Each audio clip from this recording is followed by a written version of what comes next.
Imagine कीजिए, थोड़ा सोचिए, सोचने की जरूरत है। सड़कों पर उतरकर अराजकता फैलाना, गुंडागर्दी करना, देश का माहौल खराब करना बहुत ही आसान काम है, लेकिन उत्तर प्रदेश में कम से कम ऐसे अराजक तत्वों की अब खैर नहीं है। कई मेहमान हमारे साथ इस वक्त जुड़ चुके हैं।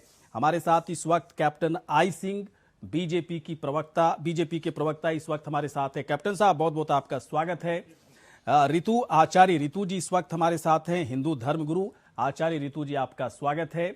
और भी कई मेहमान इस वक्त हमारे साथ जुड़े हुए हैं। अजय अरोड़ा जी इस वक्त हैं, कांग्रेस के प्रवक्ता नेता हमारे साथ। अजय अरोड़ा जी, स्वागत है आपका। सुन पा रहे हैं सर? चलिए, मैं थोड़ी देर के बाद आऊंगा बाकी मेहमानों के पास। चलिए ठीक है सर, आ गई आवाज। आचार्य संजीव जी इस वक्त हमारे साथ हैं, हिंदू धर्मगुरु। संजीव जी, बहुत बहुत आपका स्वागत है। मौलाना कुम्मी जी इस वक्त हमारे साथ हैं। कुम्मी साहब, स्वागत है आपका। साजिद रशीदी जी इस वक्त हमारे साथ हैं, मुस्लिम स्कॉलर। रशीदी जी, स्वागत है आपका। आवाज नहीं जा रही है, मैं थोड़ी देर के बाद आऊंगा आपके पास। सबसे पहले मैं आ रहा हूं, इस वक्त हमारे साथ हैं कैप्टन आई सिंह जी हैं, बीजेपी के प्रवक्ता। कैप्टन साहब, एक बात बताएं, कानपुर हिंसा जो भड़की नुपुर शर्मा के बयान के बाद ऐसा लगा कि सब कुछ इसके बाद ठीक हो जाएगा, शांति व्यवस्था कायम कर ली गई थी, लेकिन फिर आज जुमे की नमाज के बाद फिर लोग भड़क गए, फिर विरोध प्रदर्शन करने लगे। कानून व्यवस्था अपना काम कर रहा है। इसकी गूंज सिर्फ उत्तर प्रदेश के अलग अलग शहरों में ही नहीं सुनाई पड़ी, बल्कि देश के अलग अलग शहरों में देखे गए।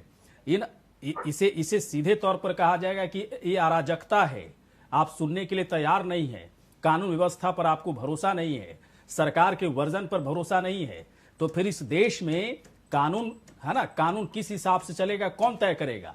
ये भीड़ तंत्र तय करेगी। बिल्कुल गौरी शंकर जी, आपने जो कहा है बिल्कुल सत्य है कि ये भीड़ जो है ना, ये नूपुर तो एक निशाना है, निशाना बना रखा है, बाकी इनकी सोच कहीं दूसरी जगह जा रही है। हाँ। क्योंकि जिस तरह से आपने देखा होगा कि मदनी ने जो स्टेटमेंट दिया था, उसी टाइम से जो है ना, उन्होंने जो वहां अपने जाके जहर उगला था, उसी टाइम से ये पूरी भू रचना इनकी शुरू हो चुकी थी।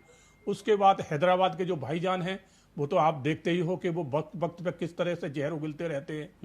तो ये सोच जो है ना इनकी है, साथ में कुछ पार्टियां हैं जो रातों दिन का इनका समर्थन करती है। अभी मैं आपको बताना चाहूंगा कि कल जो है ना एक स्टेटमेंट पत्रकार वार्ता में आया है, कांग्रेस के बहुत बड़े नेता प्रवक्ता सुरजेवाला जी ने कहा था कि सीता जी का चीरहरण हुआ था। तो हिंदुओं ने इसके ऊपर कोई बवाल नहीं काटा है, बिल्कुल नहीं हिंदू बोले। और अगर नुपुर शर्मा ने कहा है तो बीजेपी ने उसके ऊपर एक्शन लिया और उनको तुरंत जो है ना पार्टी से निष्कासित कर दिया। और कानूनी कार्रवाई अब कानून के अंदर है तो कानूनी कार्रवाई कानून करेगा। कानूनी कार्रवाई बीजेपी तो करने वाली नहीं है, वो कानून करेगा। फिर ये क्यों? मगर समस्या ये बड़ा सवाल है कि क्यों। मैं कुम्मी जी के पास आ रहा हूं। कुम्मी साहब, एक बात बताएं, जब